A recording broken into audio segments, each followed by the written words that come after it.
안녕하세요. 저는 50대 초반 여자입니다. 저는 30대에 결혼해서 현재 고등학교에 다니는 아들을 하나 키우고 있어요. 처음 결혼했을 때는 꿈에 부풀어 남편과 자식 낳고 행복하게 살아야지라는 마음만 있었는데 막상 결혼해서 자식 낳고 살다 보니 행복은커녕 아들이랑 하루에 한 끼라도 같이 앉아서 먹으면 그거로도 다행이다 싶을 정도로 정신없이 살고 있어요. 저도 현실이 이렇게 녹록지 않을지는 몰랐는데 사람 사는 게 제 마음처럼 되지 않는 순간이 많더군요. 사실 저는 대학 졸업하고 취직해서 지금까지 단 한 번도 회사를 그만둔 적 없이 한 회사를 다니고 있어요. 이런 저를 보고 다들 겉으로는 대단하다고들 하지만 한 번씩 저에게 그렇게 살면 안 힘드냐고, 돈도 돈이지만 애도 있는데 엄마로서 애한테 좀 신경 써야 하는 거 아니냐고들 많이 이야기해요. 저도 알죠. 애가 둘도 아니고 딸랑 하나 있는데 일만 하느라 엄마로서 해준 게 별로 없거든요. 하지만 저로서는 어쩔 수가 없었습니다. 저마저 일을 안 하면 아예 생활 자체가 힘들었거든요. 결혼 전에도 그랬어요. 저는 아버지가 일찍 돌아가셔서 어머니랑 단 둘이 살았어요. 어머니가 공장에 다니며 일도 하시고 식당에서 일도 하시며 저를 혼자 힘들게 키우셨었는데 제가 대학 졸업할 때쯤 어머니께서 갑자기 쓰러지셔서 심장에 큰 수술을 받으셨어요. 어머니는 수술이 끝나고 바로 다시 일하겠다고 했지만 제가 말렸습니다. 제가 이제 어린애도 아니고 성인인데 몸도 성치 않은 어머니한테 의지하며 살 수는 없었으니까요. 더군다나 수술하신 뒤로는 여러 가지 합병증으로 일을 하다가도 쓰러지시거나 통증을 호소해서 병원에 가야 할 일이 많이 생겼습니다. 자연스레 병원비도 많이 들어갔어요. 그러다 보니 어머니께서 일하지 않고 집에서 쉬시는 게 저로서는 더 안심됐죠. 어머니는 저에게 모든 짐을 짊어지게 할 수 없다고 하셨지만 저는 그런 어머니가 더 걱정돼서 학교 다니면서 쉬지 않고 일을 했습니다. 그 이후로는 줄곧 제가 가장이었습니다. 저는 어머니를 위해 졸업하기 전에 볼 수 있는 면접이란 면접은 다 봤어요. 떨어지기도 많이 떨어졌지만 그래도 가고 싶었던 금융회사에 합격해 취직을 했습니다. 제가 취직하고 나서는 확실히 가게 사정이 나아져서 그 전에 있던 빚도 다 갚고 서른이 되자마자 어머니와 둘이 살 수 있는 아파트 전세도 구해서 살았습니다. 엄마가 우리 딸한테 면목이 없다. 엄마가 능력이 있어야 우리 딸 시집도 빨리 보내는 건데 우리 딸이 엄마 챙기느라 나이만 먹었으니 시집은 언제 간다니. 요즘 세상에 서른 좀 넘어가가지고 뭘 그렇게 걱정을 해. 나 알아서 좋은 사람 만나서 결혼할 거니까 걱정하지 마세요. 당시에는 어머니가 너무 걱정하셔서 좋은 사람 만나 금방 결혼할 거라고 걱정하지 말라고 했지만 사실 저는 그때까지만 해도 결혼 생각이 없었습니다. 나 혼자 어머니 모시며 사는 것도 힘든데 남편의 아이까지 건사하며 살 자신이 없기도 했고 요즘 세상에 아버지도 안 계시고 홀어머니 모시며 사는 나이든 여자랑 어떤 남자가 결혼해줄까 싶기도 했습니다. 그래서 결혼은 반쯤 포기하고 살았어요. 옛말에 집신도 짝이 있다더니 그래도 운명처럼 저는 남편을 만났습니다. 남편은 저랑 비슷해도 너무 비슷한 사람이었어요. 남편도 외동아들로 몇 년 전 아버지를 잃고 어머니와 둘이 살고 있다고 하더라고요. 처음엔 저와 비슷한 상황에 남편이 싫어 안 만나려고도 했었는데 자꾸 만나다 보니 남편이 저와는 달리 순수하고 해맑은 모습이 있더라고요. 거기다가 저도 모르는 사이 남편에게 넘어가 버리고 만 게 남편이 저희 친정어머니께 잘해도 너무 잘해요. 사실 남편을 처음 알게 된 것도 친정어머니 덕분이에요. 친정어머니께서 다니시는 병원에 남편 일 때문에 왔다가 우연히 남편이 어머니를 도와주게 돼서 알게 됐거든요. 남편은 당시 제약회사 영업사원이었어요. 친정엄마가 병원에서 나오는 길에 처방전을 잃어버려서 약국 앞에서 당황해 어쩔 줄을 몰라 하고 있었는데 남편이 먼저 친절하게 다가가 무슨 일인지 묻고 어머니를 모시고 다시 병원에 가서 자초지종을 이야기하고 처방전을 다시 받아다 약국까지 모셔다 드렸나 보더라고요. 마침 저도 친정엄마에게 연락을 받고 약국으로 가던 길이었는데 엄마를 도와준 남편과 약국 앞에서 만나게 된 거죠. 그게 인연이 돼서 연애도 하고 결혼까지 하게 됐어요. 그래서 그런지 친정엄마는 남편을 참 예뻐해요. 남편이 좀 철딱서니가 없어서 한 직장에 오래 다니지도 못하고 매번 직장도 옮겨 다니고 돈도 잘 벌지 못하는데도 친정엄마는 우리 박서방 하면서 살뜰하게 챙겨주십니다. 세월이 갈수록 느끼는 거지만 오히려 시어머니보다 친정엄마가 남편을 더 챙기는 것 같아요. 친정엄마는 남편을 얼마나 예뻐하는지 1년에 한 번은 꼭 흑염소 즙을 해다가 주시곤 주마다 남편이 좋아하는 반찬에 김치까지 꼬박꼬박 가져다 주세요. 결혼한 지 15년이 넘은 지금 남편도 시어머니 밥보다 친정엄마 밥을 더 자주 먹다 보니 이제는 친정엄마가 해주시는 밥이 더 익숙하고 입에 맞는다고 할 정도예요. 남편과 친정엄마 사이를 보고 있다 보면 딸인 제가 봐도 샘이 날 때가 있습니다. 남편과 제가 부부싸움이라도 하고 서러워서 친정엄마에게 이야기하면 친정엄마는 항상 제 편보다 남편 편을 들어주셨거든요. 엄마는 박서방이 뭐가 예쁘다고 이렇게 잘해줘. 사위가 직장도 변변찮고 돈도 못 벌어다 줘서 딸이 고생하는데 사위가 밉지도 않아?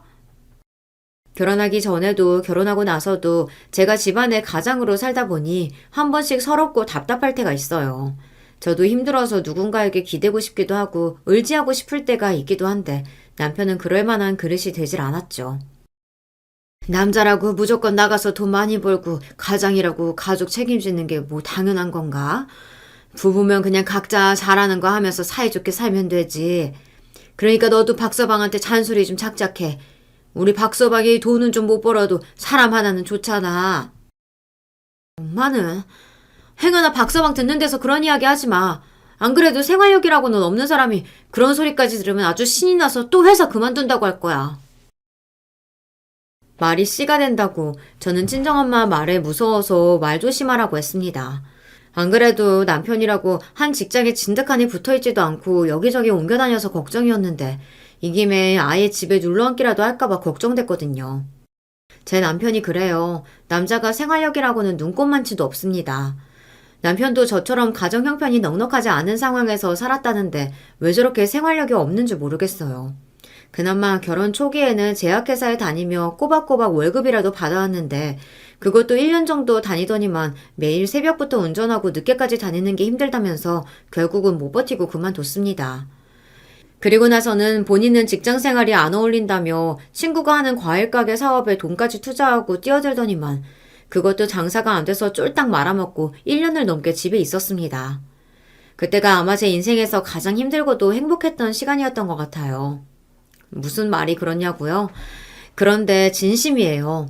남편이 집에 있어서 힘들면서도 아이와 남편이 함께 있는 모습을 보고 있으면 행복했어요. 당시에 제가 임신하고 출산을 해서 정신이 없었거든요. 처음 남편이 과일 가게를 말아먹고 집에 왔을 때 이러다 금방 직장을 구해서 나가겠지 싶었어요. 그런데 집에서 노는 게 한 달이 되고 두 달이 되더니만 어느새 반년을 넘게 집에서 놀고 있더라고요. 이제 애도 태어났는데 아빠라는 사람이 직업도 없이 집에만 있으면 어떡해. 정말 이대로 직장 안 구하고 집에만 있을 거야? 알아는 보고 있는데 자리가 영 마땅찮네. 당신도 알잖아. 내가 일반 직장에서는 잘 못 버티는 거. 남편은 한심한 소리를 했습니다. 본인은 감성적이고 성격이 예민해서 남의 밑에서 일하는 게 너무 힘들다네요. 그걸 말이라고 해? 나는 뭐 이기적이고 둔해서 회사 생활하는 건 줄 알아? 먹고 살려면 꾹 참고 해야지. 그럼 어떡해. 당신 고생하는 거야 나도 알지. 근데 어찌 보면 이게 잘 된 건 줄도 몰라. 조금 있으면 우리 새끼 태어나는데 갓난아기 장모님 혼자 보시기엔 너무 힘들잖아. 내가 마땅한 일 구할 때까지는 내가 장모님이랑 같이 우리 새끼 키우면 되잖아. 남편은 하다하다 말도 안 되는 소리까지 했습니다. 지금이야 부부가 서로 돌아가면서 육아휴직도 쓰고 아빠들이 집에서 애를 보는 게 흔한 일이 됐지만 당시에는 육아휴직이 거의 없었고 아빠들이 엄마를 대신해 집에서 애를 보는 일이 흔한 일이 아니었어요.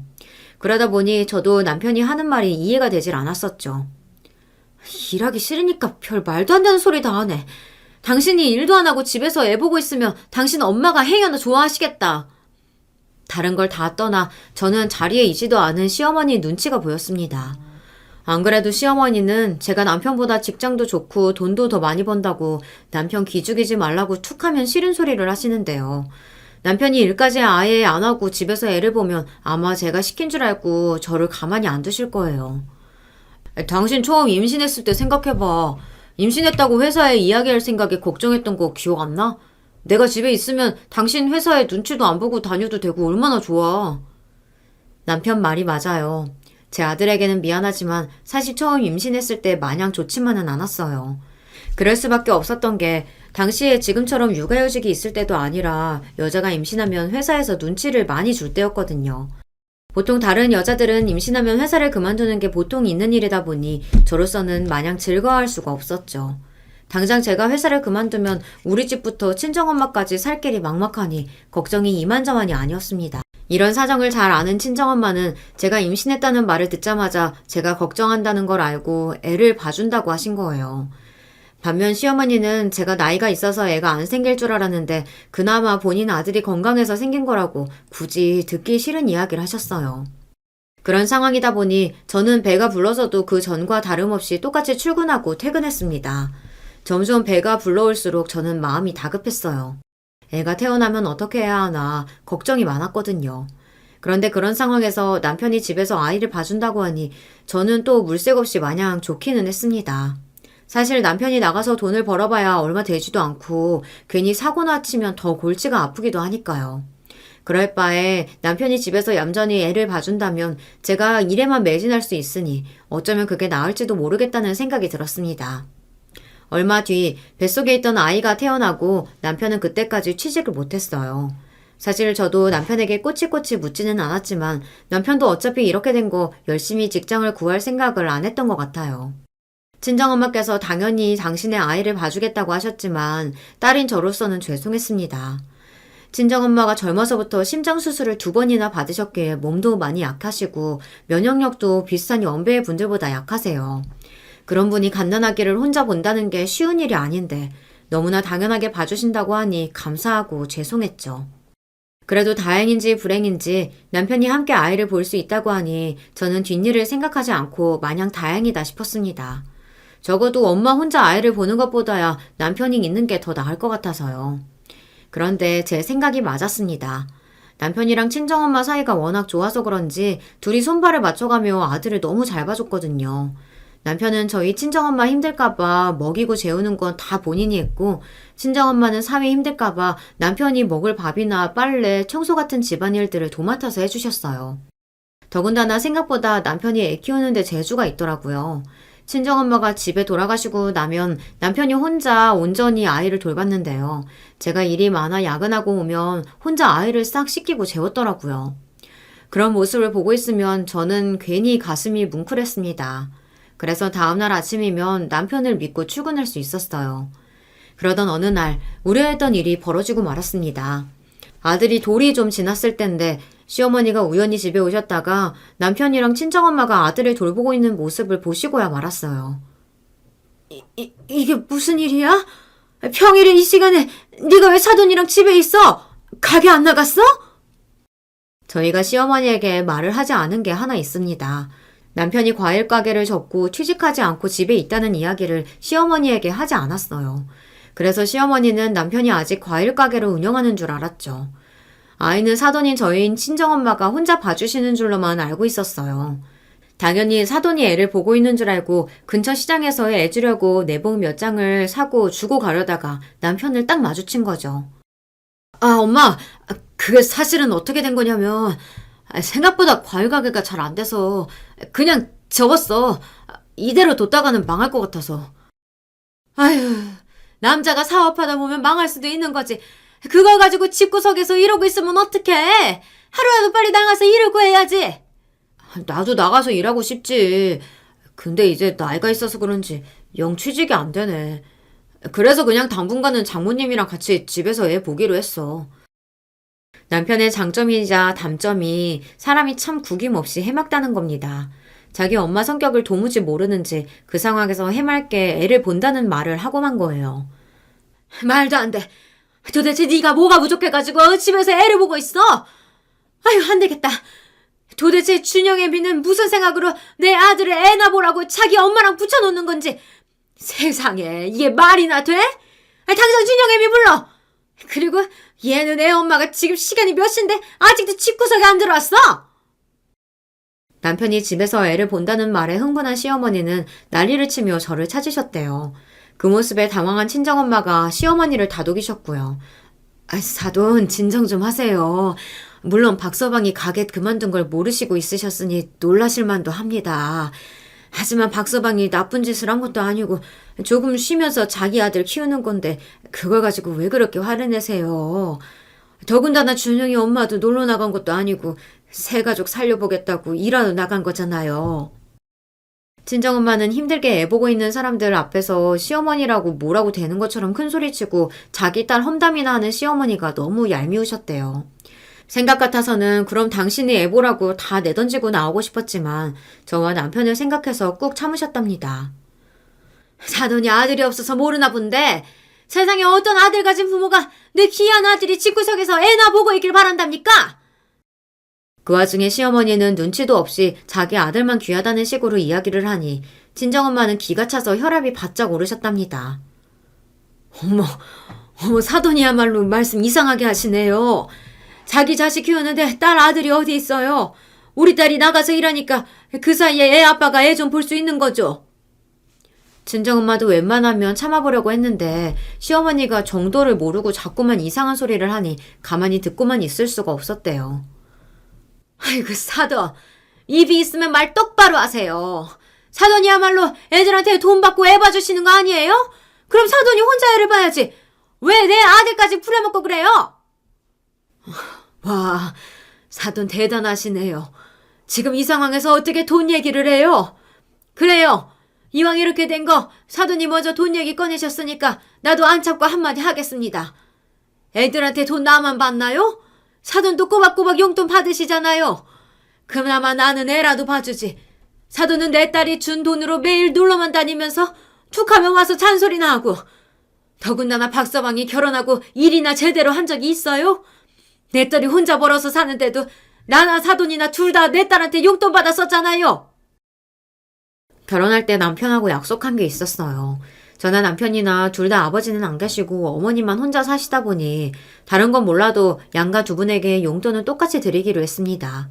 물론 친정엄마는 저희 아들까지 봐주시다 보니 제가 조금씩 더 드리고 있기는 해요.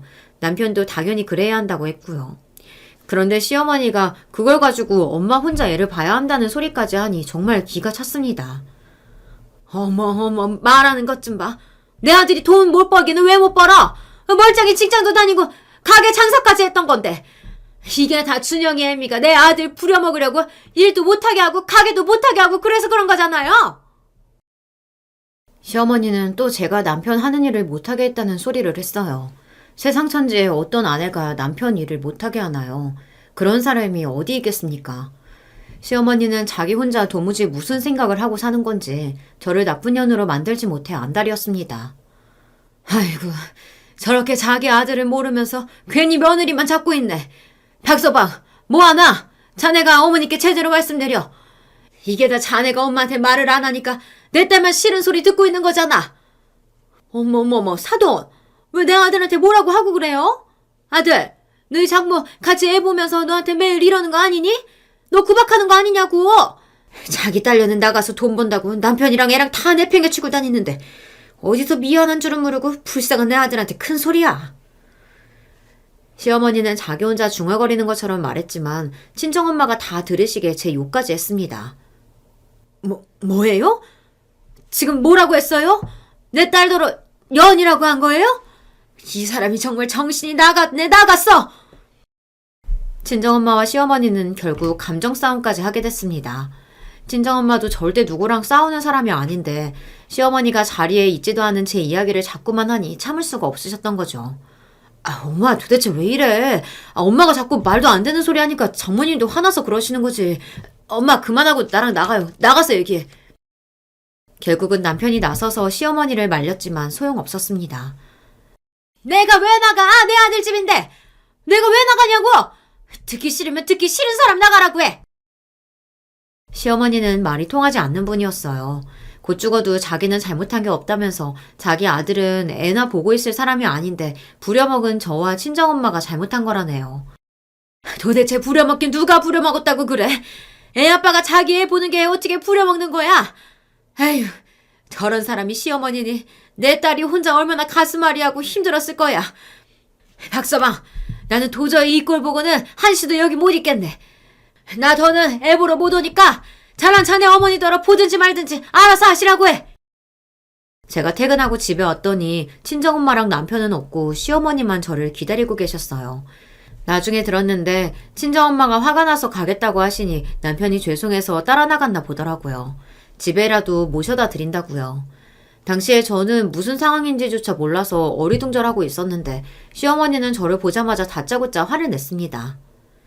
진영이 애미, 너 이리 와봐라. 도대체 지금 시간이 몇 시냐? 어떻게 애 엄마가 이 시간에 집에 들어올 수가 있어? 오호라, 이제 보니까 준영애미 네가 이 시간까지 애 맡기고 나가 있으려고 멀쩡한 내 아들 가게 접게 하고 집에서 애나 보게 만들었구나. 하루 종일 회사에서 녹초가 되어 들어온 저를 시어머니는 날카로운 눈빛으로 쏘아보더니 다짜고짜 난리를 치셨습니다. 안 그래도 야근까지 하고 와서 배고프고 피곤해 죽겠는데 시어머니는 작정하고 저를 괴롭혔어요. 준영이 아빠가 가게 문 닫은 거 어머니께 말씀 안 드린 거는 죄송한데요. 어머니께서 이럴 줄 알고 전화 준영이 아빠가 말씀 못 드린 거예요. 내가 뭘 어쨌다고 말을 못해? 네가 내 아들 집에 붙들어 놓고 부려먹으려고 그런 거잖아. 내 말 들려? 시어머니는 마치 정신 나간 사람처럼 소리를 지르기 시작했어요.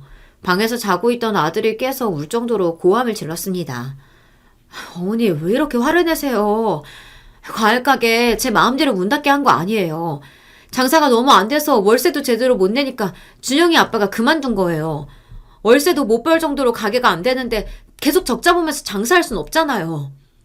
웃기고 있네. 내가 안 봐도 뻔해. 장사 안 된다고 네가 내 아들을 쥐잡듯이 잡은 거겠지. 그러니까 내 아들이 눈치 보여서 1년도 못 버티고 그만둔 거 아니야? 뻔하다 뻔해. 어? 지가 나가서 돈 좀 번다고 단단히 유세를 부렸겠지. 시어머니는 제가 하지도 않은 행동을 했다고 몰아갔습니다. 제가 남편을 잡아서 남편이 기가 죽어서 가게를 그만둔 거라고요. 어머니 그런 거 아니에요. 제가 뭘 어쨌다고 저한테 이러세요? 준영이 아빠가 잘못해서 그런 걸 왜 제 탓을 하시냐고요. 저도 듣다 억울해서 한 소리 좀 했습니다. 저도 힘들어요. 제가 아무리 일하는 걸 좋아한다고 해도 몸이 하나인데 새벽부터 나가서 일하고 야근까지 하고 들어와 엉망이 된 집안 정리하느라 청소하느라 쉴 틈도 없이 지냈어요. 남편도 나름 애보느라 정신없이 지냈을 텐데 청소라 집안일까지 다 하라고 하기가 미안해서요. 네가 내 아들 부려먹으려고 머리 쓰는 게 눈에 뻔히 보이는데 그럼 널 탓하시 누굴 탓하니? 사돈도 그래. 자기가 보기로 했으면 혼자 볼 것이지 왜 남의 귀한 아들한테 애를 보게 하냐고. 세상에 그런 장모가 어디 있다니. 다른 걸 다 떠나서 친정엄마까지 들먹이시는데 정말 참을 수가 없더군요. 친정엄마라고 힘들게 애 봐주고 싶으시겠어요. 다 저랑 남편 생각해서 본인도 힘든 몸을 이끌고 와서 간신히 봐주시는 건데 사돈이라고 도와주지는 못할 망정 저 따위로 말을 하니 짜증이 확 나더라고요. 그런데 시어머니의 만행은 여기서 끝이 아니었어요. 그날은 시간이 늦어서 그랬는지 대충 넘어가시는 것 같더니만 바로 며칠 뒤 생각지도 못한 짓을 하셨어요. 저는 출근해서 일하고 있는데 남편에게 연락이 왔습니다. 시어머니가 교통사고를 당해 다리를 다쳐서 꼼짝도 못한다고 남편더러 오라고 했답니다. 엄마가 밥도 못 먹고 화장실도 못 간다고 난리가 났어. 며칠 가서 내가 도와드려야 할 것 같은데 어떡하지? 시어머니가 그 난리를 치고 간 뒤 친정엄마도 안 오고 계신 상황이라 애 봐줄 사람도 없는데 시어머니가 교통사고로 하필이면 다리를 다쳤다니 꼼짝없이 남편이 시댁에 가야 하는 상황이었습니다. 저는 결국 할 수 없이 친정엄마에게 연락했어요. 어쩌겠어요. 지금 제가 당장 일하다 말고 집에 갈 수도 없는 상황이고 시댁에 시어머니 간호하러 가는 남편한테 애까지 데리고 가라고 할 수도 없으니까요. 친정엄마는 도와달라는 제 말에 못 이기는 척 집에 와주셨어요. 그 옆에 내 끝까지 신상이다. 진짜요? 자식들 도와주진 못할 망정 교통사고가 웬 말이냐? 친정엄마는 이미 시어머니에게 정이란 정은 다 떨어진 상태이다 보니 모든 게 다 미우신 것 같았어요. 다리에 깁스까지 하셨다는데 어쩌겠어. 엄마 너무 미안해. 나 때문에 애까지 보느라 고생인데 시어머니한테 그런 소리까지 듣게 하고. 그게 왜 네 잘못이야. 몰상식한 그 옆에 내 잘못이지. 내가 아주 그날 일만 생각하면 우리 손주고 뭐고 도와주고 싶지도 않지만 너랑 박서방 내 새끼들 생각해서 가는 거야. 알지. 엄마 너무너무 고마워요. 박서방은 며칠 시댁에 있어야 할 것 같으니까 엄마도 그냥 우리 집에 있어요. 주말에 나랑 같이 가까운 데 놀러라도 갔다 오자. 아이고 말도 안 되는 소리. 네 시어머니가 자기 다리 다쳐서 누워있는데 며느리가 주말에도 안 오면 가만히 있겠니? 내가 준영이는 봐줄 테니까 주말에 시댁이나 갔다 와. 미워도 시어머니인데 다쳤으면 가서 얼굴이라도 보고 와야지. 친정엄마도 안 그래도 속상하실 텐데 그 와중에도 며느리인 제 걱정을 하셨어요. 아무리 사람이 미워도 다쳤는데 주말이라도 가서 들여다보고 오라고요. 저는 듣다 보니 친정엄마 말씀이 맞는 것 같아 주말에 시댁에 들렸습니다. 그런데 생각지도 못한 광경을 보고 말았어요. 시어머니가 교통사고를 당해서 누워있다는 말이 거짓말이더라고요. 제가 시댁에 가기 전에 근처 마트에 들려 과일이랑 먹을 거를 사서 들어가느라 짐이 무거워 연락도 안 하고 갔더니만 시어머니고 남편이고 제가 올 거라고는 상상도 못하고 있었던 거죠. 저는 평소처럼 시댁 번호키를 누르고 들어갔는데 남편은 거실에서 대자로 누워서 자고 있더라고요. 저는 당연히 남편이 시어머니 간호하느라 피곤해서 거실에서 자나 보다 싶어 조용히 시어머니 방으로 들어가려고 했어요. 그런데 그때 주방에서 소리가 나더라고요. 누군가 음식을 만들고 있는 것 같았어요. 저는 놀라서 곧장 주방으로 들어갔습니다. 그런데 놀라운 광경을 목격하고 말았죠. 시어머니가 멀쩡한 몸으로 바쁘게 음식을 하고 있더라고요. 뭐가 그렇게 신이 나는지 콧노래까지 부르면서요. 어머님, 교통사고 나서 다리에 깁스까지 했다고 들었는데 멀쩡하시네요? 갑작스러운 제 등장에 시어머니는 놀라서 화들짝 저를 바라보더군요. 그 순간 거실에서 자고 있던 남편도 일어나서 주방으로 달려왔어요. 여보, 언제 왔어? 연락 좀 하고 오지. 아휴, 오는 줄도 모르고 깜빡 자고 있었네. 남편은 제 눈도 제대로 못 맞추고 횡설수설했어요. 딱 찔리는 게 있는 표정이었죠. 뭐야? 어머니 다치셨다고 하더니 이틀 만에 저렇게 멀쩡해지신 거야? 분명 이틀 전에 교통사고가 나서 다리에 깁스까지 했다고 들었는데 지금 제 눈앞에 펼쳐진 상황을 보아하니 아무리 생각해도 말이 안 됐죠. 시어머니는 작은 상처도 없이 깨끗했어요. 여보, 그게 사실은 어떻게 된 거냐면 엄마가 아이고, 너는 뭐가 그렇게 무서워서 마누라 눈치를 봐? 준영이 애미야, 내가 내 아들 좀 쉬게 하려고 거짓말 좀 했다. 남자가 아무리 일이 없어도 그렇지 장물한 한 집에서 하루 종일 애나 본다는 게 말이 되니? 좀 쉬게 우리 집에 며칠 와 있으라니까 애 볼 사람 없다고 하도 안 온다 그래서 내가 사고 났다고 거짓말하고 오게 한 거야. 남편은 제 눈치를 보느라 어쩔 줄을 모르고 있는데 갑자기 시어머니께서 끼어들더니 뻔뻔하게 소리를 지르셨어요. 글쎄 남편이 집에서 애 보는 게 아무래도 안쓰러워서 쉬게 해주려고 남편에게 며칠 집에 와 있으라고 했는데 남편이 장모님도 안 오셔서 안 된다고 했더니만 시어머니는 남편에게까지 거짓말로 사고가 났다고 하고 집에 오게 했답니다. 여보, 나는 엄마 사고 안 난 거 알고 나서 바로 집에 가려고 했었는데 엄마가 하도 못 가게 붙잡아서 딱 내일까지만 있다가 가려고 했어. 진짜야, 믿어줘. 세상에 이런 등신이 또 있을까요? 시어머니도 시어머니지만 저는 멍청한 남편 때문에 더 화가 났습니다. 자기가 없으면 뻔히 저나 친정엄마가 고생할 거 알면서 어떻게 저런 소리를 할 수 있는지 모르겠더라고요. 아이고, 우리 착한 아들. 준영애미, 네가 안 해봐서 그렇지 애 보는 게 얼마나 힘든 줄 알아? 우리 새끼 어제랑 오늘 단 한 번도 안 깨고 10시간씩 자는데 내가 안쓰러워서 혼났어. 아휴, 엄마 그만 좀 해. 아무리 그래도 거짓말까지 하고 본가에 와 있는 건 내가 잘못한 거지. 마누라가 얼마나 무서우면 이래 진짜? 준영애미, 너 내 아들 좀 착착 좀 잡아라. 도대체 시어머니에게 아들은 뭔가요? 아들이 결혼해서 자식 낳고 잘 사는 건 바라면서 도대체 왜 아들이 아내에게 잘하고 손주에게 잘하는 건 저렇게 보기가 싫으신 거죠. 아무리 생각해도 저는 그 말도 안 되는 이중적인 모습이 이해가 안 됐어요. 더군다나 시어머니의 눈에는 아들만 보이고 며느리는 보이질 않나 봐요. 결혼하고 남편은 10kg가 넘게 쪘어요. 저는 임신도 하고 출산도 했지만 아이 낳고 8kg가 넘게 빠졌습니다. 안 그래도 마른 편이었는데 지금은 정말 뼈밖에 없어요. 누가 봐도 결혼하고 힘들게 고생하는 건 전데 시어머니는 아들이 뭐가 그렇게 안쓰럽다는 건지 모르겠습니다. 오히려 저를 만나 고생 안 하고 사는 건 남편인데 말이죠. 더군다나 잔소리라뇨. 아침에 출근하기 바쁘고 집에 오면 집안일하고 자기 바빠서 밥도 못 챙겨 먹는데 잔소리는 할 시간도 없습니다. 저는 시어머니의 황당한 모습에 그나마 남아있던 정마저 뚝 떨어져서 말도 섞고 싶지가 않았어요. 그리고 지금 이 시간에도 허리도 제대로 못 펴면서 딸 때문에 혼자 손주 보느라 고군분투 중인 친정엄마가 떠올라 울컥했습니다. 네, 알겠습니다. 그렇게 귀한 아들 제가 부려먹어서 너무 죄송하네요. 그럼 저는 이만 가볼 테니까 어머님은 귀한 아들이랑 평생 사세요. 뭐야? 이거 기분 좀 상했다고 시애미한테 말하는 것 좀 봐. 세상에 어느 며느리가 시어머니 앞에서? 아휴. 저는 시어머니와 상종도 하고 싶지 않았어요. 자기가 잘못을 했으면 우선 아들이 딱해서 그랬다. 사실대로 말을 하고 미안하다 사과를 해야 하는 거 아닌가요?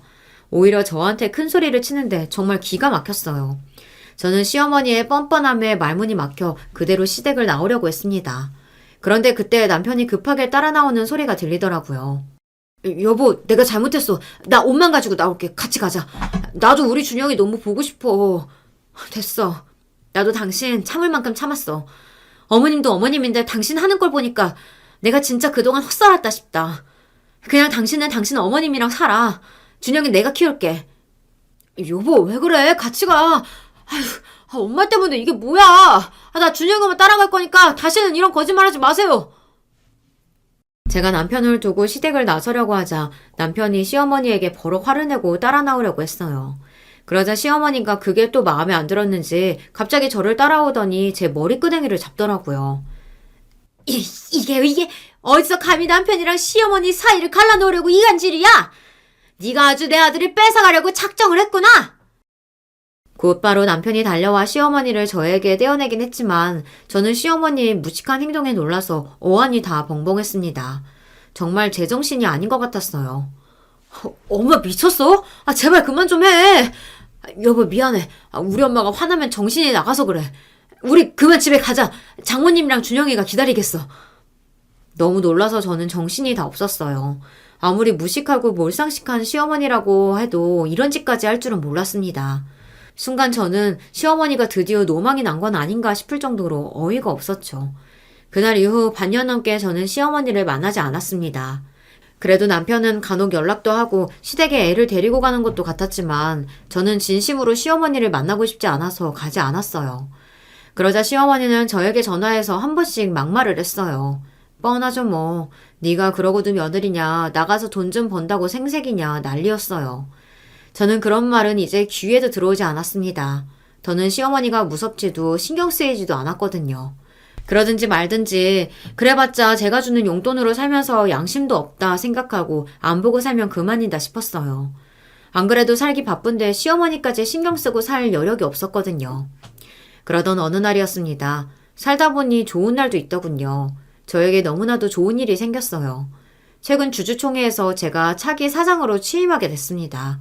제가 지난 25년 동안 이 회사에 몸담으며 평직원에서 지금의 자리까지 오면서 근무기간 내내 여러 요직에서 뛰어난 업무 실행 능력과 회사에 대한 충성심과 성실함에 경영 능력까지 충분히 갖췄다고 인정받아 최연소로 사장으로 임명됐습니다. 심지어 회사 역사상 여자가 사장이 된 것도 처음 있는 일이에요. 회사에서 수많은 직원과 임원들에게 축하를 받은 것도 너무 좋았지만 저는 스스로가 너무도 대견했습니다. 제가 지난 25년간 저 자신을 포기하며 회사에 바친 세월이 이렇게 빛을 보는구나 싶어서요. 물론 저도 남들처럼 평생 잘 먹고 잘 살겠다고 회사에 다녔어요. 하지만 그렇다고 해서 내 일만 대충 하는 사람은 아니었습니다. 대학을 졸업하자마자 아무것도 모르는 저를 알아봐주고 뽑아준 회사라 그 감사함에 배신하고 싶지 않아 열심히 충성하고 일했습니다. 결혼하고 아이를 낳는 동안도 결혼하고 아줌마 돼서 변했다는 소리 듣고 싶지 않아 신입 때보다 더 많이 공부하고 열심히 했습니다. 그렇다고 누가 알아주길 바란 건 아니었어요. 나 스스로 회사에서 꼭 필요한 인재가 되고 싶어서 내 아들에게 자랑스러운 엄마가 되고 싶어서 쉬지 않고 노력했죠. 휘나는 노력을 한 대가가 이렇게 저에게도 찾아오니 눈물이 저절로 흐르고 가슴이 다시 한번 뜨거워지더군요. 이제 아들도 많이 컸고 경제적으로도 안정적으로 살고 있으니 다른 걱정 없이 회사 일에 더 매진할 수 있겠다 확신이 들더군요. 그러던 중 제 뜨거운 가슴에 찬물을 끼얹는 사람이 있었습니다. 그게 누구냐고요? 누구긴 누구겠어요. 바로 시어머니죠. 사실 사장 승진한 걸 시어머니에게 말도 하고 싶지 않았는데 푼수 같은 남편이 벌써 말했나 보더라고요. 당신 이번 주말에 시간 언제가 편해? 어머니한테 당신 승진했다고 했더니 주말에 한번 오신다네. 어머니가 오신 김에 같이 파티라도 할까? 내가 당신 좋아하는 음식으로 싹 준비할게. 남편은 철만 없는 게 아니라 참 해맑아요. 제가 시어머니랑 좋을 게 뭐가 있다고 도대체 무슨 파티를 하자는 말인지 모르겠습니다. 심지어 자기가 음식 준비까지 다 하겠다네요. 남편의 그런 마음을 모르는 건 아니에요. 제가 시댁에 안 가려고 하니 이 기회에 어떻게든 풀어보려고 하는 거죠. 파티는 무슨 파티? 행여나 어머님이 나 승진했다고 축하해주러 오시는 거겠다. 괜히 집에 오셨다가 당신 부려먹는다고 난리치실 거니까 그냥 밖에서 한 끼 먹어. 저는 제가 한번 참기로 하고 우선 시어머니를 보자고 했습니다. 대신에 집에서 이것저것 차려서 먹으면 또 자기 아들을 부려먹었네 만회하면서 잔소리만 하실 게 뻔하니 그냥 밖에서 대충 먹자고 했습니다. 남편은 사장으로 취임한 게 보통 일이냐고 시어머니께서도 좋아하실 거라고 했지만 저는 믿지 않았습니다. 어머님이 제 일에 좋아하거나 기뻐하신 적은 단 한 번도 없으니까요. 그런데 역시나 제 생각이 맞았습니다. 시어머니에게는 제가 승진을 하든 말든 그건 중요하지 않았어요. 또 그놈의 자기 아들 밥 타령이었죠. 뭐? 사장? 너희 회사는 도대체 뭐하는 회사길래 50 넘은 여자한테 사장짜리 준다니? 아휴, 그럼 더 바빠질 텐데. 우리 아들 50 넘어서도 마누라한테 밥 얻어먹기는 글렀네. 엄마는 내가 나이가 몇 살인데 아직도 밥 타령이야. 나 알아서 잘 먹어. 그러니까 문제지. 내가 아들을 너무 잘 키워놔서 혼자서 알아서 다 잘하니까 며느리라는 게 도통 남편이든 시어머니든 신경을 안 쓰잖아. 근데 혹시 너 바지 사장 뭐 이런 건 아니니? 나중에 회사에 일 생기면 너한테 다 덮어씌우려고 그러는 거 아닌가? 잘 알아보고 해라. 시어머니는 제가 사장으로 승진했다는 이야기를 듣자마자 회사에서 나중에 덤태기 씌우려고 그러는 거 아니냐고 했어요. 그 이야기를 듣는데 저는 표정 관리가 되질 않더군요. 너무 기가 차서요. 엄마는 이 사람이 회사에서 얼마나 중요한 사람인데 그런 소리래. 이 사람 회사 우리나라 금융권을 쥐락펴락하는 회사야. 엄청 대단한 거라고. 엄마는 며느리가 잘했으면 칭찬을 해줘야지. 왜 또 그래? 남편은 슬쩍 제 눈치를 보며 애써 어머니에게 다시 이야기했어요. 좋은 일이니까 칭찬이나 해주라고요. 여자가 결혼해서도 버텨, 애 낳고도 버텨. 그 정도로 독하니 회사에서도 써먹기 좋다 생각한 거겠지 뭐. 암튼 이제 사장이면 돈도 많이 주겠네. 준영애미 너 연봉 오른 만큼 내 용돈도 올려라. 괜히 시엠이 밉다고 차별하지 말고 너희 엄마랑 똑같이 줘.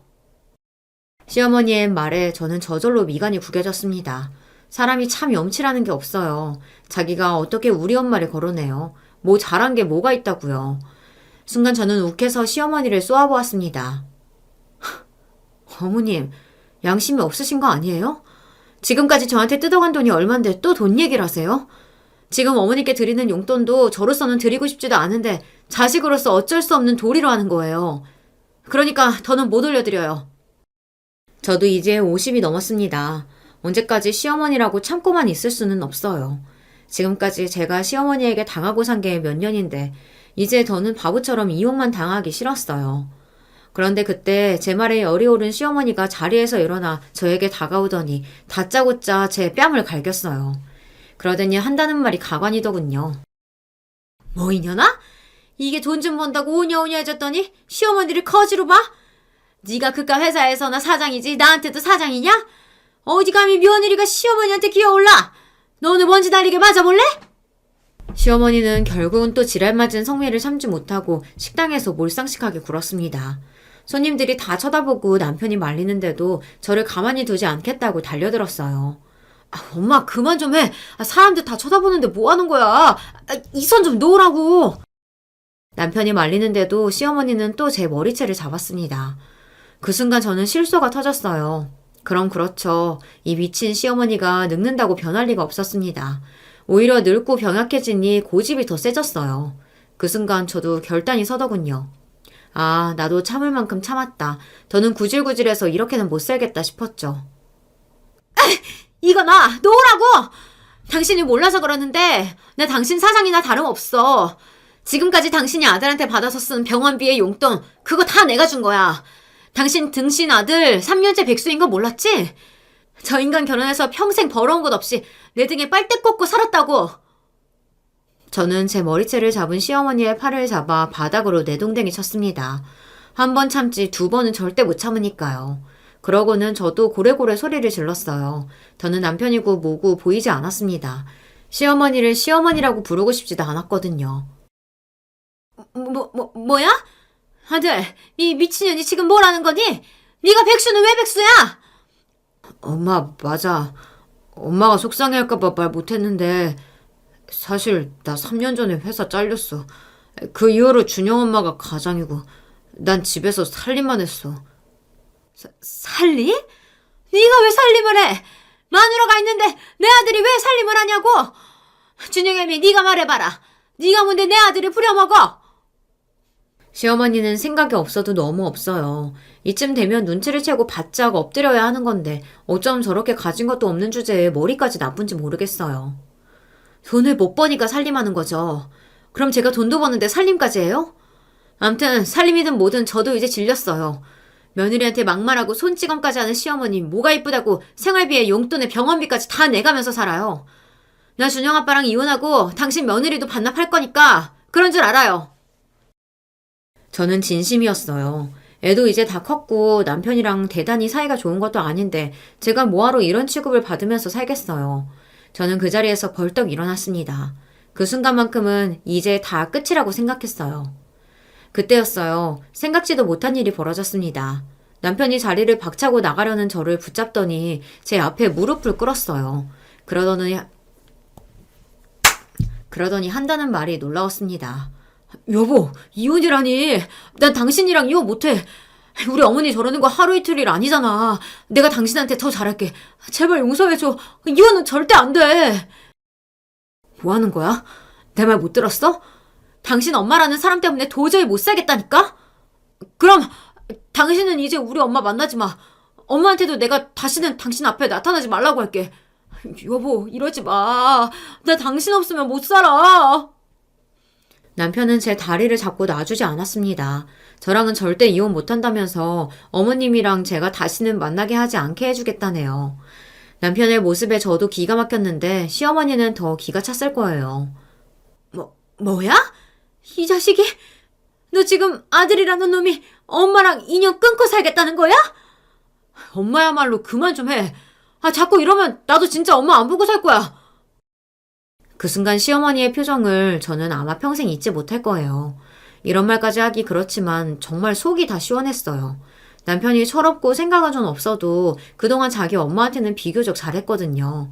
그런 아들이 저렇게까지 말을 하니 시어머니도 굉장히 상처받은 것 같았죠.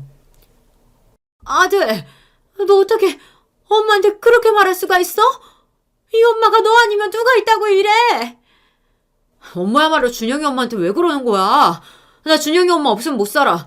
이 세상에 준영이 엄마 아니면 나 같은 놈 데리고 살 여자가 있을 것 같아? 그리고 나 지금이 좋아. 능력 있는 아내가 벌어다주는 돈으로 자식 키우고 살림하면서 사는 게 나는 딱 좋단 말이야. 엄마 때문에 나 이혼당해서 혼자 살면 엄마가 나 책임질 거야? 나 데리고 살 수 있냐고. 이혼하자는 말에 남편은 똥줄이 타기 시작했는지 자기 엄마한테까지 소리를 지르며 저에게 애절하게 매달렸습니다. 남편의 찌질한 모습을 보고 있자니 저도 그냥 즐겁지만은 않았어요. 저는 그대로 남편의 손을 뿌리치고 식당을 나와버렸습니다. 그 이후로 식당에서 소란을 피우고 나온 지 한 달이 지났습니다. 저는 아직 고민 중이에요. 사실 회사 일이 바빠서 한가하게 집안일이나 신경 쓰고 있을 여력이 없었지만 어찌됐든 남편에게 매일같이 연락이 옵니다. 본인이 시어머니에게 알아듣도록 이야기했으니 다시는 시어머니가 더는 귀찮게 할 일은 없을 거라고요. 그리고 그 말이 시어머니에게 통하기는 했는지 며칠 뒤 시어머니에게 전화가 왔습니다. 저는 안 받으려다가 전화가 연속 3통이 오길래 대충 이야기하고 끊으려고 받았습니다. 그런데 시어머니가 받자마자 대뜸 저한테 사과를 하더라고요. 준영 엄마야, 전화 끊지 마라. 내가 요 며칠 생각 많이 했다. 근데 내가 너한테 심하게 하긴 한 것 같아. 그동안 서운한 거 많았지? 미안하다. 나라고 네가 미워서 그랬겠니? 내 아들이 능력 없고 한심하니까 혹시나 능력 있는 마누라한테 무시받으면 살까 걱정돼서 그런 거지. 이제는 내 방법이 틀렸다는 거 알았으니까 절대 너 속상하게 하는 짓 안 할게. 그러니까 제발 네 남편이랑 이혼만 하지 마. 시어머니는 지금까지 저에게 한 짓이 다 미안하다면서 이혼만 하지 말아달라고 했습니다. 저는 시어머니를 믿지 않아요. 말은 저렇게 하고 앞으로 또 저에게 어떻게 할지 안 봐도 압니다. 저는 제대로 된 대답을 하지 않은 채 전화를 끊어버렸습니다. 그리고 다시는 전화하지 말라고 했어요. 저는 아직 고민 중입니다. 사실 아직도 시어머니만 떠올리면 결혼해서 지금까지 시어머니에게 당한 일들이 파노라마처럼 펼쳐져요. 하지만 남편은 달라요. 남편이 능력이 없고 생각이 좀 부족한 사람이긴 하지만 지금까지 결혼해서 25년을 제 뒷바라지를 해준 사람이에요. 나보다 아들을 더 신경 써서 키웠고요. 그런 걸 생각하면 이혼이 정답은 아닌 것 같다가도 시어머니를 생각하면 그렇지가 않습니다.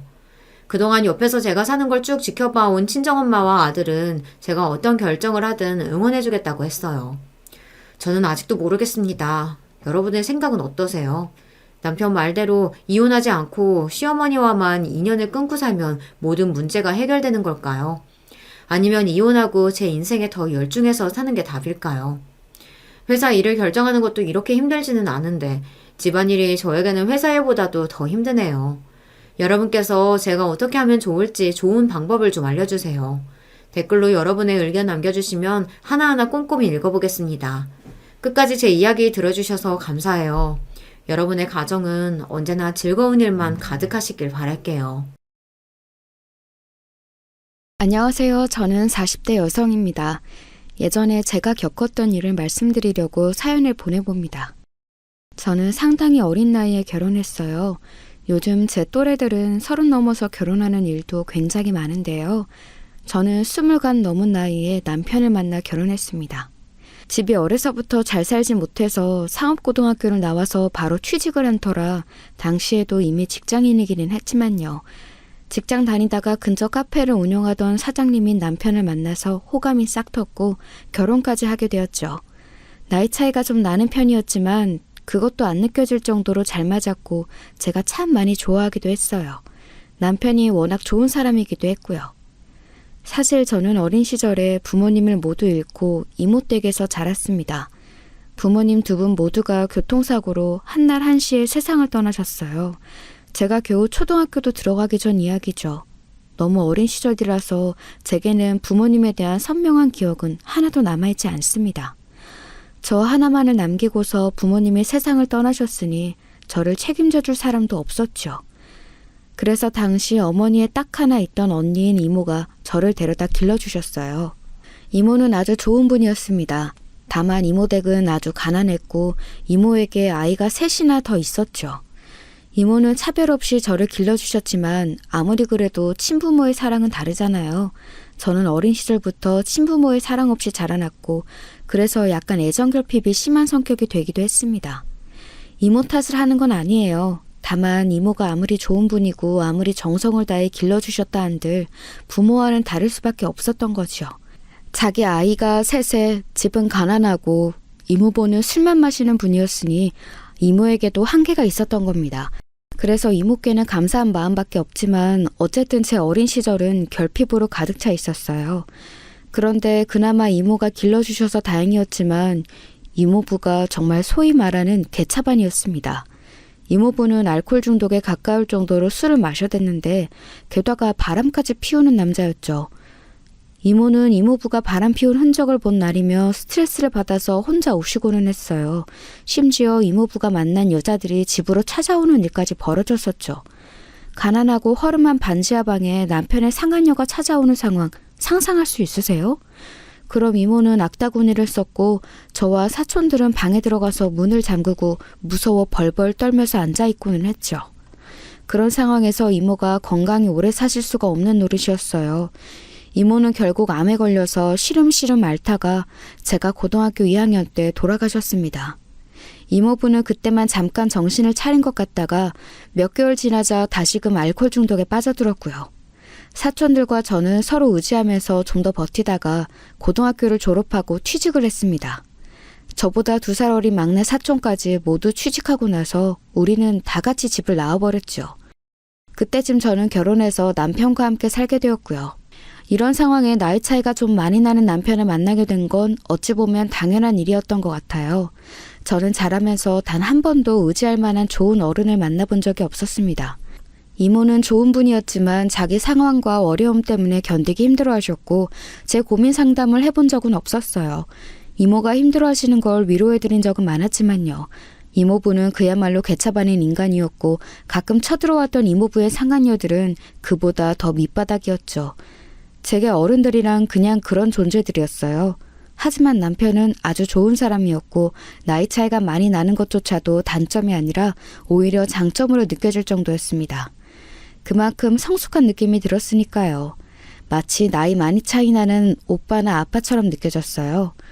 그리고 무엇보다 더 좋았던 건 바로 시댁이었습니다. 사실 시아버지의 첫인상은 그리 좋지 않았어요. 다만 시어머니가 정말로 좋은 분이셨죠. 제가 처음 시댁에 인사드리러 간 날 시아버지는 저를 아래 위로 훑어보시더니 혀를 차셨습니다. 아니 너는 뭐 저런 애를 데려오냐? 저렇게 어린 애를.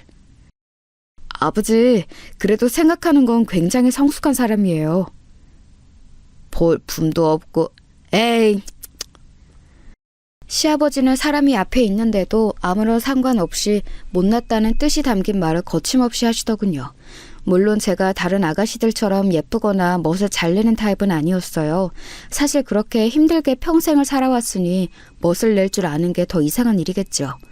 어린 시절에는 그저 옷만 찢어지지 않은 걸 입을 수 있어도 감지덕지였으니까요.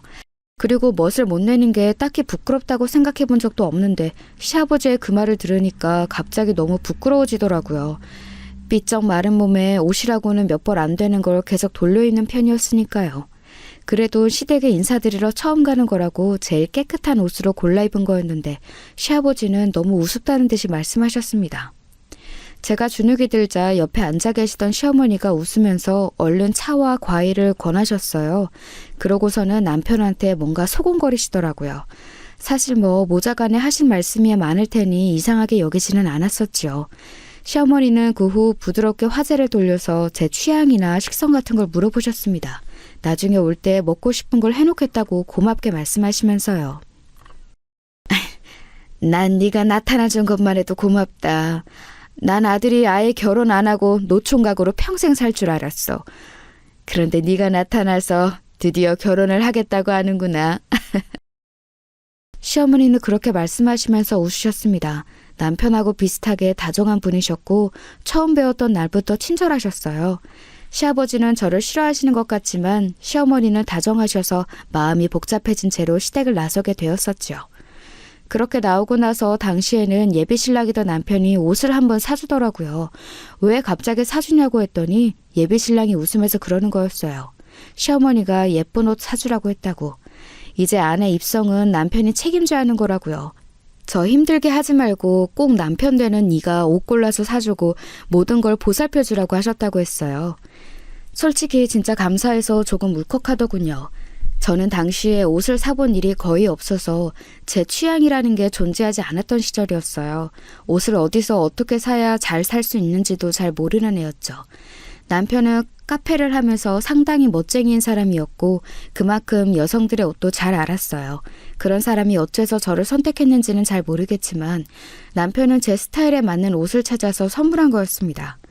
그리고 시어머니도 저를 부끄러워하지 않으시고 그저 남편한테 보살펴주라는 말씀만을 남겨주신 거였고요.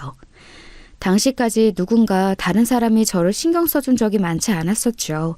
이모가 신경을 써주신다고 했지만 이미 이모 자신의 가정생활로도 너무 힘들어서 힘이 없으셨고요.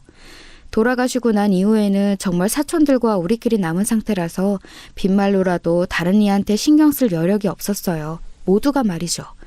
그런데 이렇게 따뜻하게 시어머니가 말씀해 주시고 남편이 신경을 써주니 제 마음이 어땠을까요? 결혼 때도 마찬가지였습니다. 시어머니는 제가 부모님이 모두 안 계시다는 것을 알고 계셔서 그냥 남편하고 둘이 같이 입장하라고 권하셨지요. 시아버지는 펄쩍 뛰면서 그게 무슨 짓이냐고 화를 내셨습니다. 사실 시아버지는 상당히 잘 나가는 사업가로 하객들도 아주 많이 오실 예정이었어요. 전부 시아버지의 사업과 관련된 사람들이라서 아무래도 사회적인 평판에 대해 민감하실 수밖에 없는 일이기는 했었죠. 하지만 그렇다고 없는 부모님을 모셔올 수는 없는 일이잖아요. 시아버지는 제 사정을 알고 계셨고 그럼 이모부라도 모셔오라고 성화를 부리셨습니다. 어차피 혼주석에 아버지만 채워지면 된다면서요. 입장도 이모부 손을 잡고 하면 되니까요. 하지만 저는 너무 싫었습니다. 성장 과정에서 이모부가 가장 싫었어요. 저희한테 최선을 다하려고 열심히 살던 이모는 이모부 때문에 너무 큰 고통을 당했었거든요. 알코올 중독으로 일을 못해서 이모가 나가서 돈을 벌어야 했고 바람을 너무 여러 번 피워서 상한녀가 집까지 찾아오는 일도 서너 번 있을 정도였습니다. 제가 친아버지도 아닌데 왜 그런 사람을 결혼식까지 불러야 할까요? 하지만 역시 시아버지는 아직 좀 어려운 분이라서 조심스럽게 제 의견을 말씀드렸습니다.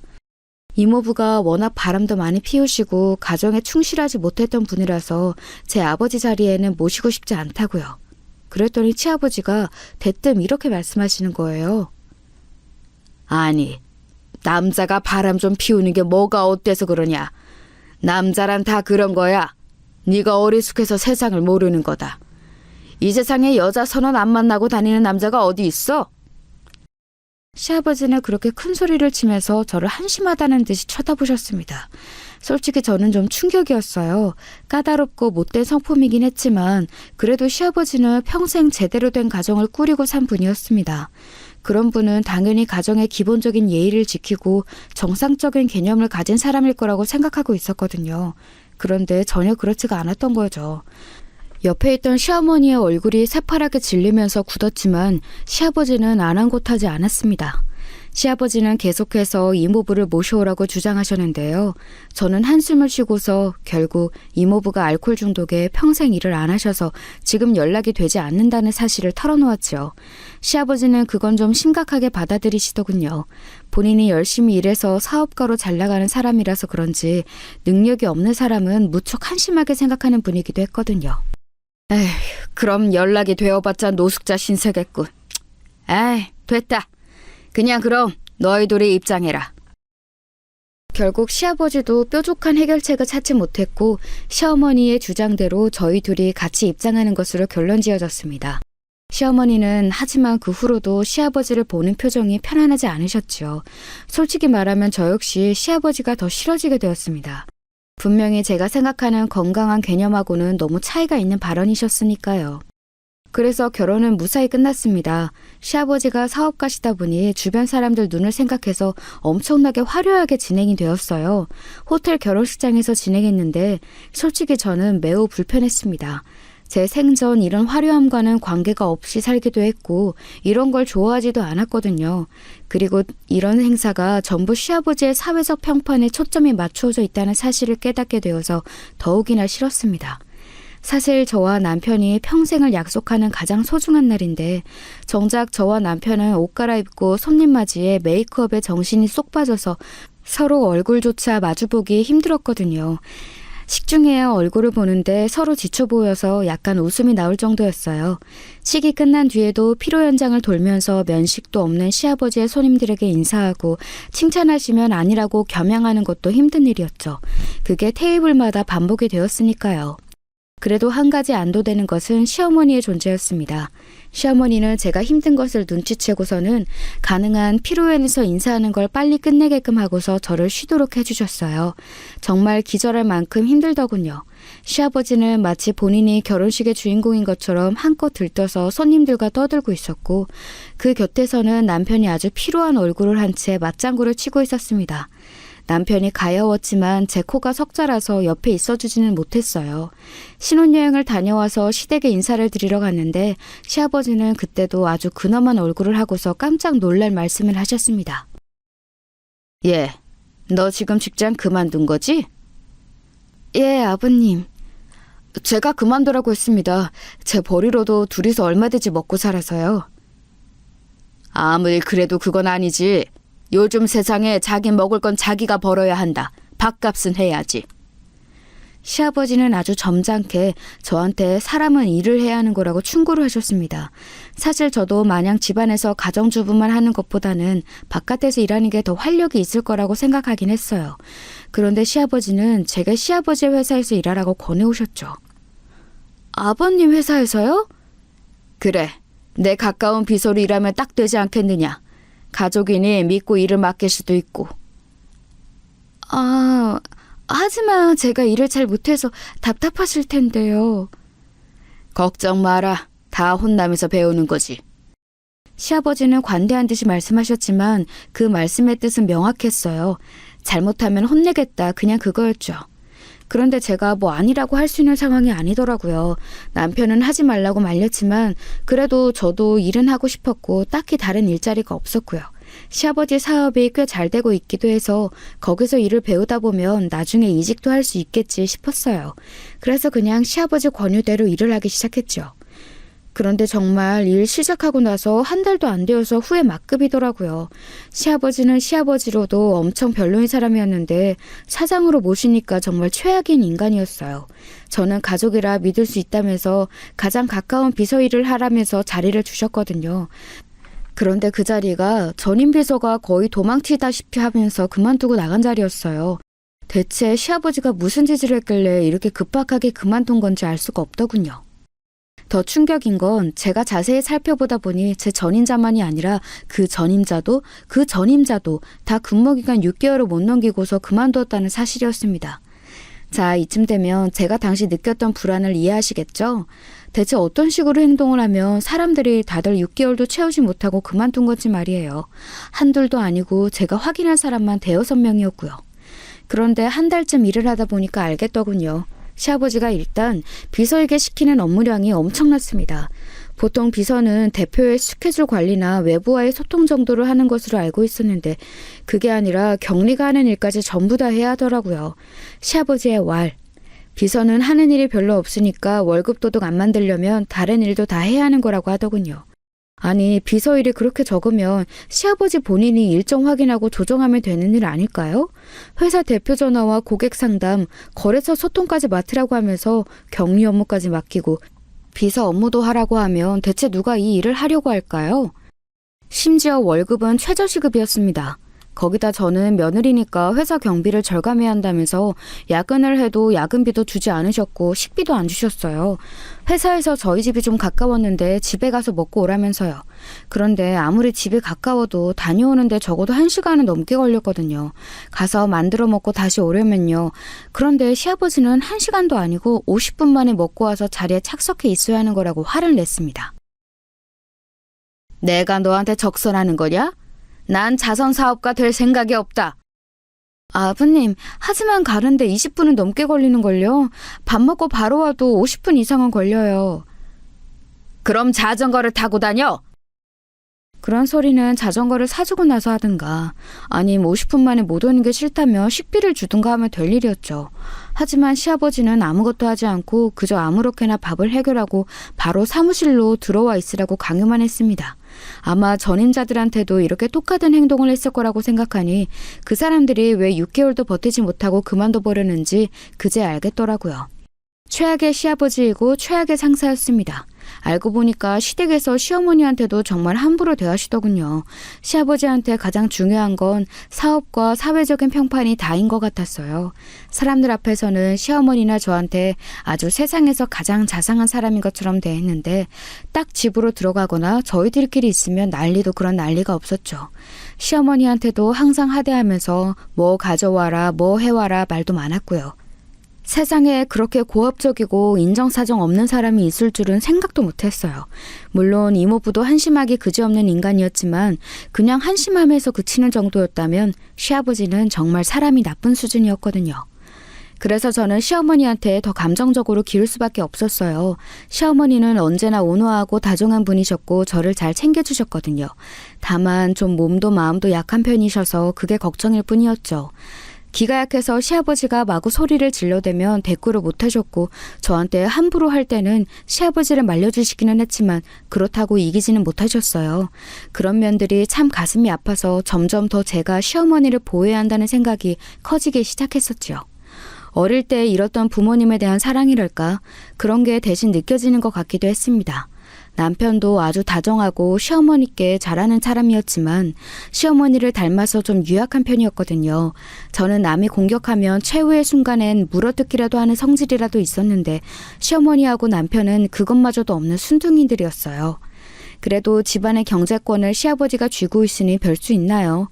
그냥 시아버지가 바라는 대로 비서 노릇을 했습니다. 어쨌든 집에 돌아오면 쉴 수 있었으니 견딜 수 있었던 거였죠. 제가 시아버지 곁에서 고생한다는 걸 잘 아는 남편이 집에 와서도 집안일을 전부 다 해주었거든요. 참 고마운 일이었죠. 시아버지는 남편한테 남자답지 못하다면서 얼굴만 보면 소리를 치셨지만 제가 보기에는 시아버지보다 100배는 더 남자다운 게 저희 남편이었어요. 그렇게 일한 게 벌써 한 3년도 넘어갈 즈음이었어요. 하도 스트레스를 받아서 아기가 안 생기고 있어 이제 정말로 일을 그만둔다고 말을 해야 하나 싶었던 시기였죠. 솔직히 그때는 정말 시아버지에 대해서 화가 너무 많이 쌓여서 사무실에 처음 출근해서 아침에 얼굴을 보면 가타부타 말없이 들이받고 싶은 때가 한두 번이 아니었습니다. 세상에서 제일 꼴 보기 싫은 상사와 시아버지가 한 몸이라고 생각해보세요. 진짜 너무 꼬라지가 끔찍하거든요. 그래서 언제쯤 퇴사를 말할까 고민하던 때였죠. 여느 때처럼 이것저것 자리에 앉아 정리하고 있는데 시아버지가 들어오면서 제 책상에 경비 처리하라고 영수증 한 묶음을 집어던지고 갔습니다. 속이 터져서 시아버지 뒷모습을 노려보다가 파티션 뒤에 숨어서 영수증 묶음을 풀었죠. 일주일씩 모아뒀다 주는 건지 양도 많았습니다.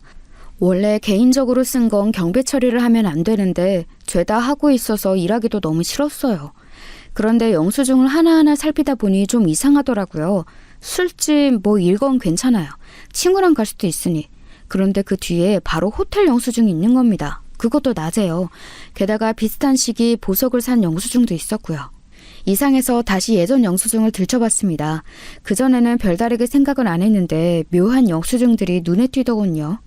꽃다발이라든가 스카프, 화장품 등등. 저는 뭐 사업 관련 고객한테 선물할 일이 있었나 생각했는데 이게 호텔이나 보석하고 합쳐지니까 의미가 이상해지더라고요. 그리고 여자의 직감이라는 게 있잖아요. 아, 이거 뭔가 이상한데? 하고 레이더가 꽂히면 거의 99%의 확률로 이상한 짓을 하고 있는 게 맞죠. 근데 이걸 가지고 당신 불륜하지? 하면서 시아버지한테 들이받을 수는 없는 노릇이었습니다. 그래서 일단은 입을 다물기로 하고 가만히 시아버지를 지켜보았어요. 그런데 워낙 평상시에도 자주 밖으로 나돌고 놀러 다녀서 특별히 이상한 걸 찾을 수가 없더군요. 그런데 그러던 어느 날 시아버지가 자기가 지금 시간이 너무 없다면서 차를 새 차에다가 갖다 놓으라고 지시를 했습니다. 그거야 뭐 이전에도 제법 자주 하던 일이라서 상관은 없었어요. 세차하러 다녀오는 시간 동안 업무를 못해서 일이 밀리니까 그게 짜증이 날 뿐이었죠. 저는 키를 받아서 시아버지의 차를 몰고서 근처 제일 가까운 세차장으로 갔습니다. 평소에 별로 깔끔하지도 않으면서 이상하게 가끔 세차를 시키더라고요. 그런데 자동 세차인지라 일단 대기하고 있었는데 문득 시아버지가 혹시 바람 피우는 거 아니냐고 했던 그 의심에 생각이 미쳤습니다. 혹시 차 안에 뭔가 남아있지 않을까 싶었던 거였죠. 가뜩이나 꼴보기 싫고 짜증나는 시아버지, 어디 뭐 이상한 짓 한 증거나 없을까 하고 차 안을 여기저기 한번 뒤져봤습니다. 자, 그랬더니 나온 거죠. 결정적인 증거가 말이에요. 그 상간녀하고 무슨 추억 쌓기 노름이라도 한 건지 차 앞쪽 서랍에서 작은 미니 앨범이 나오더라고요. 폴라로이드 사진을 넣는 앨범이었는데 거기 이것저것 많이도 사진이 있었습니다. 나이는 저보다 조금 더 먹고 제법 예쁘장하게 생긴 여자였어요. 그런데 화장도 짓고 형광 주황색 미니스커트를 입은 꼴이 딱 중년 나이 많은 사장하고 바람 피우게 생긴 여자더라고요. 게다가 그 안에는 선물로 줄 생각인 건지 포장된 주얼리도 하나 나왔고 심지어 여자가 벗어놓은 듯한 스타킹 한쪽도 바닥에 떨어져 있었습니다. 좌석 옆으로 끼어 들어가 있어서 몰랐던 모양이더군요. 아, 대체 이 차 안에서 무슨 짓을 한 건지 연상이 되어서 토가 나오려고 했어요. 그 차 안에 앉아있는 것조차 불결하게 느껴질 정도였죠. 저는 일단 급한 대로 미니 앨범하고 스타킹을 숨기고서 회사로 돌아갔습니다. 시아버지가 알아차릴지도 몰랐지만 남자들은 사진 같은 건 자세히 자주 안 들여다보니까 며칠은 괜찮을 거라고 생각했어요. 포장된 주얼리를 가지고 나오지 않은 것도 시아버지가 그건 곧 찾을 거라고 생각해서였습니다. 그날 시아버지는 오늘 무슨 지방 출장을 간다면서 차를 타고 나가버렸습니다. 저는 얼른 시어머니께 달려가서 이런 사실을 알렸습니다. 무작정 이렇게 알리는 게 맞나 싶다가도 시어머니는 분명히 아셔야 한다고 생각이 들었거든요. 그냥 멍 때리고 뒤통수를 맞는 것보다는 훨씬 나았습니다. 제가 미니 앨범과 스타킹을 꺼내 시어머니께 드리자 시어머니 얼굴이 새파래지셨죠. 나도 오랫동안 사실 의심은 하고 있었다만 이렇게 알게 되는구나. 시어머니는 차분하지만 떨리는 목소리로 말씀하셨어요. 저는 시어머니의 그 말이 너무 슬프게 들렸습니다.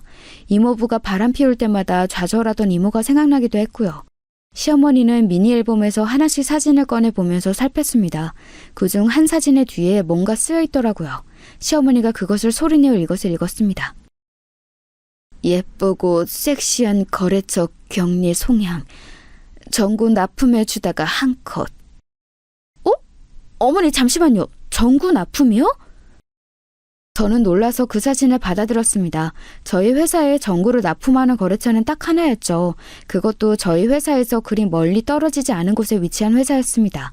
그 거래처는 상당히 큰 곳이라서 딱히 저희 회사에 납품하지 않아도 괜찮았는데 시아버지가 그곳 대표하고 친분을 유지하려고 발버둥을 친 끝에 거래를 하고 있는 곳이었죠. 말하자면 그곳이 갑이었어요. 큰 회사 사장하고 친분 유지하려고 그 사람 접대하면서 골프도 치러 다니고 별짓을 다 했었죠. 인맥으로 도움이 된다나 뭐라나. 그러니까 거기 격리하고 바람이 난 거였어요.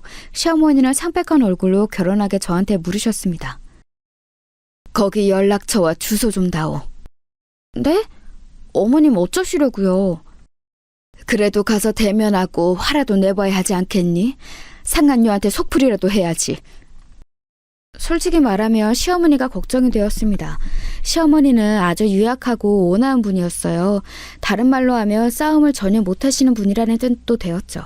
저는 대놓고 싸우지는 않는 편이지만 그래도 어린 시절부터 워낙 힘들게 자라온 터라 절대 지지는 않는 성미였어요.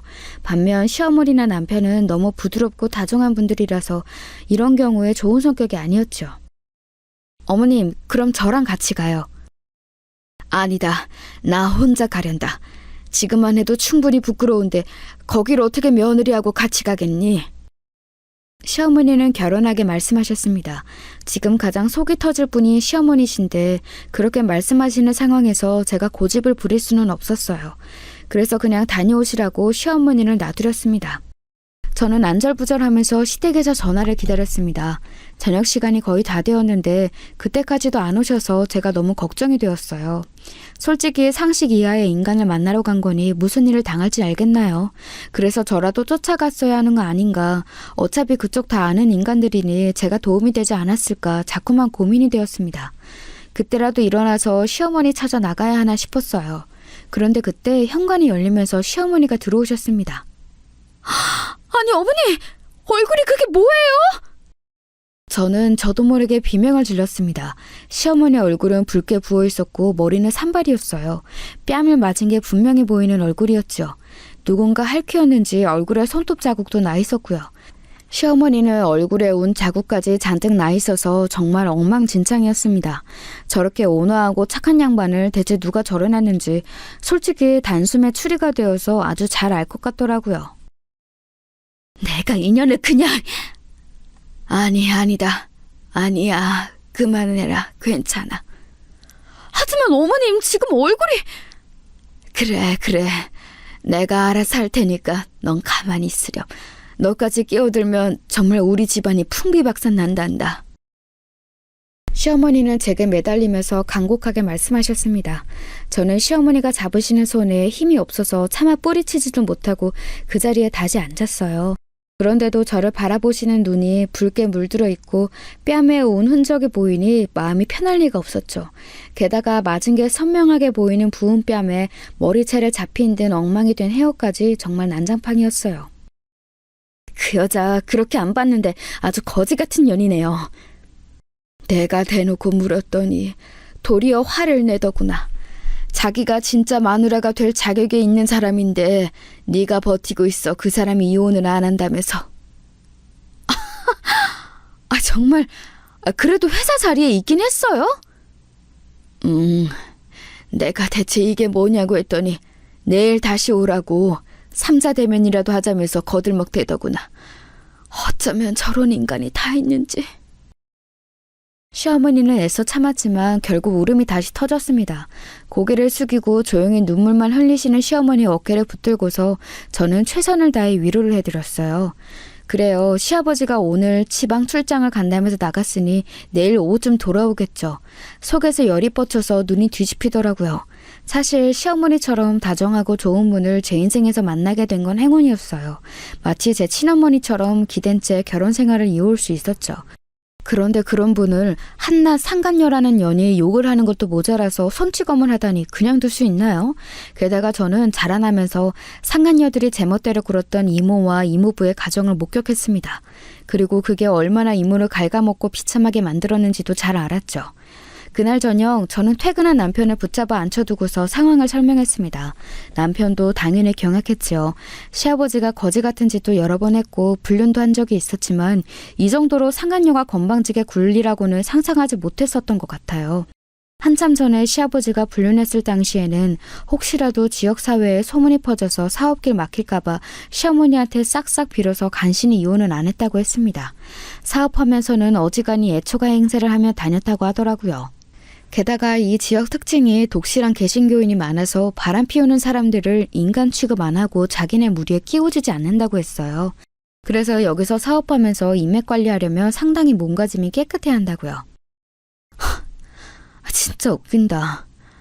미안한데 여보, 나 아버님 더 이상 시아버지로 여기지 못할 것 같아. 내가 전에도 이야기했지만 이모부한테 당한 게 너무 많아. 나도 사실 이미 지난번 불륜 때부터 아버지하고 연을 끊고 싶었어. 어머니가 막으셔서 못했을 뿐이지. 나 가만 안 둘 거야. 적어도 그 상간녀 그년 하나만은 내가 꼭 손봐줄 거야. 저는 이를 갈았습니다. 바람 피우는 인간들을 그렇게 싫어하는데 제 시아버지가 그런 인간이었고 심지어 불륜이나 한 년이 제가 그토록 의지했던 시어머니한테 손찌검을 하기까지 했으니까요. 다음 날 오후 5시에 사무실로 오라고 그 불륜녀가 시어머니한테 거들먹댔다고 들었습니다. 시어머니는 절대 올 생각하지도 말라고 자기가 알아서 단판 짓겠다고 하셨지만 제가 그럴 수가 있나요? 어차피 거래처 사무실도 다 아는 곳이었고 상간녀 쌍판떼기도 다 알고 있었으니 망설일 필요가 없었죠. 저는 남편한테도 말하지 않은 채로 시간에 맞춰서 곧장 그 거래처 사무실로 향했습니다. 설마 사무실 안에서 상간녀가 본부인하고 삼자 대면을 하지는 않을 테니 그 근처에 가서 밖에 나오길 기다려야 할 테죠. 그리고 약속 시간이 되자 정말로 사무실 쪽에서 그 여자가 나왔습니다. 정말 싸가지 없게도 생겼더라고요. 본부인 뺨을 갈기고 머리채까지 잡았던 상간년이 오죽할까요. 꼴에 멋낸다고 미니스커트에 힐을 신었는데 센스도 없어서 촌스럽기 그지없었어요. 대체 저 여자의 뭘 보고 저희 시어머니같이 좋은 사람을 두고 시아버지가 바람을 피운 건지 알 수가 없더라고요. 제가 골목 건너편에 서서 숨어 지켜보고 있는 걸 알 리 없으니 그 상간녀는 나와서 팔짱을 낀 채 두리번거렸습니다. 그리고 얼마 안 있어 시어머니가 약속 시간에 맞춰서 오더라고요. 그리고 더 충격적인 건 시아버지가 그 상간녀가 있던 사무실에서 나온 겁니다. 상간녀는 시어머니가 멀리서 오고 있는 걸 본 게 분명한데 시아버지가 나오자 얼른 시아버지 팔짱을 끼웠어요. 시아버지는 슬쩍 뒤를 돌아서 거래처 사람들이 보지 않는지만 확인하고서 그 여자를 데리고 자기 차에 타려고 했죠. 아니 자기 잠깐만. 나 여기서 누구 만날 일 있어요. 콧소리를 잔뜩 넣어서 말하는데 정말 토악질이 나올 정도였습니다. 저는 숨을 참고서 아예 입간판 뒤로 몸을 숨겼어요. 시아버지가 저를 알아차릴까 봐서요. 응? 누굴 만난다고? 네. 아 저기 오네. 저분 만나려고 약속 잡았거든요. 상간녀가 콧소리를 내면서 말하며 손가락으로 시어머니 쪽을 가리켰습니다. 가까이 다가온 시어머니는 얼굴이 새파랗게 질렸고 시아버지도 역시도 얼굴이 굳었죠. 하지만 시아버지는 시어머니에게 들킨 것 자체가 걱정이 되는 건 아닌 것 같았어요.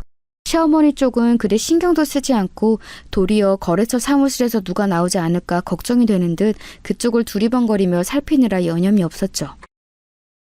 아니 너 여기서 왜 저 사람을... 이제 누가 자기 파트너인지 확실하게 알려줘야 할 것 같아서요. 이제 곧 갈라서고 나랑 산다면서요. 셋이 이야기 좀 해봐야 하지 않겠어요? 저 늙은 여자한테 이제 좀 알려줘요. 옆에서 꺼지라고요. 상간녀는 의기양양하게 말하면서 시아버지 팔짱을 끼고 애교를 부려댔습니다. 시어머니는 입술을 떨면서 방어적인 자세로 주먹을 꽉 쥐셨지요. 당신... 이게 대체 무슨 일이죠?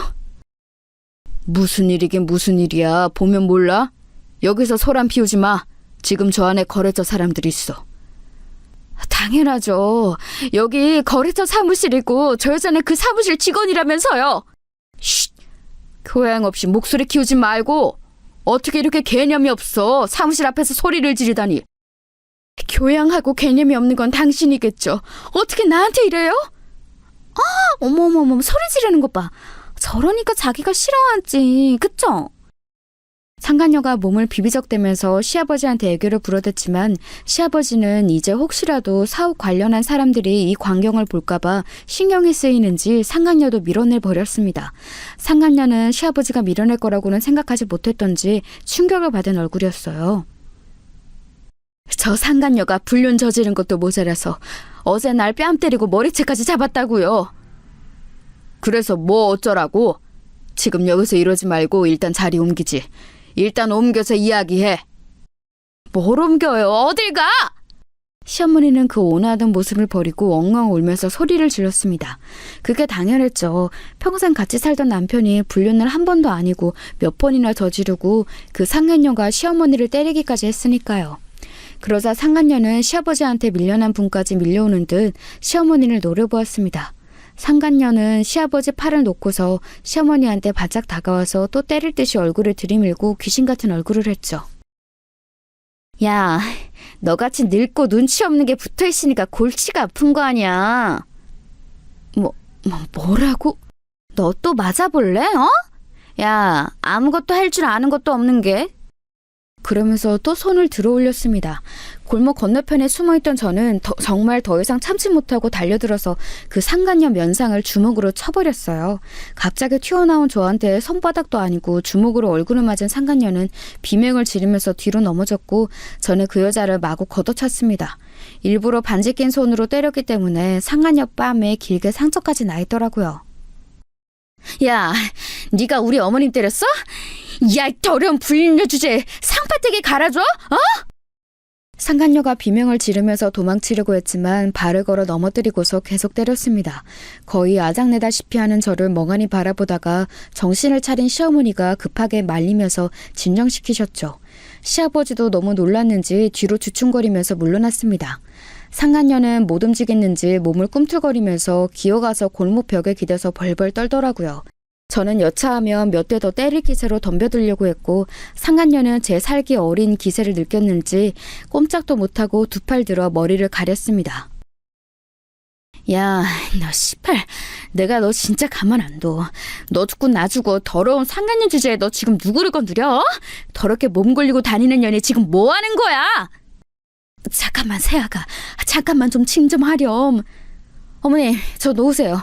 제가 저건 진짜 같이 죽어야지 내 신세 망치는 거 무서울 것 같아? 야, 내 신세는 벌써 태어날 때부터 망가져 있었어. 너 같은 상간녀 때문에 말이야. 너 같은 걸 내가 그냥 두고 볼 것 같아? 제가 이를 갈면서 악을 쏟아자 상간녀는 공포에 질린 채로 벌벌 떨었습니다. 사실 상간녀야 당연하겠죠. 그저 허약하고 병약한 시어머니만 제압하면 된다고 생각했을 텐데 갑자기 어떤 여자가 나타나서 미친 여자 꼴을 하고 자기를 패기 시작했으니까요. 저는 정말 저 여자를 지옥 끝까지라도 쫓아가서 저 패놓을 생각이었습니다. 시어머니가 그 꼴을 당하면서 또 맞을 뻔한 꼴을 눈앞에서 보고 나니까 이성의 제어가 안 되더라고요. 그런데 웃기는 건 시아버지였습니다. 시아버지는 당연히 저를 말리고 싸움 중재 신용이라도 했어야 하는 게 당연하잖아요. 그런데 아무것도 안 한 채로 손을 놓고서 겁에 질린 얼굴로 뒤로 물러나는 겁니다. 시발, 아버님은 어디 가시는데요? 불륜하시고서는. 저는 눈이 돌아 있어서 시아버지한테도 욕설을 터져나왔습니다. 시아버지는 제 기세에 움찔거리면서 더 이상 움직이지 못하고 움츠러들더군요. 시어머니가 저한테 제발 진정하라고 울면서 매달리지 않았다면 그대로 저 상간녀를 죽사발을 내고서 감옥이라도 갈 생각이었습니다. 그런 제 마음이 잘 전달이라도 된 건지 상간녀와 시아버지 둘 다 겁에 질려서 꼼짝도 못하더라고요.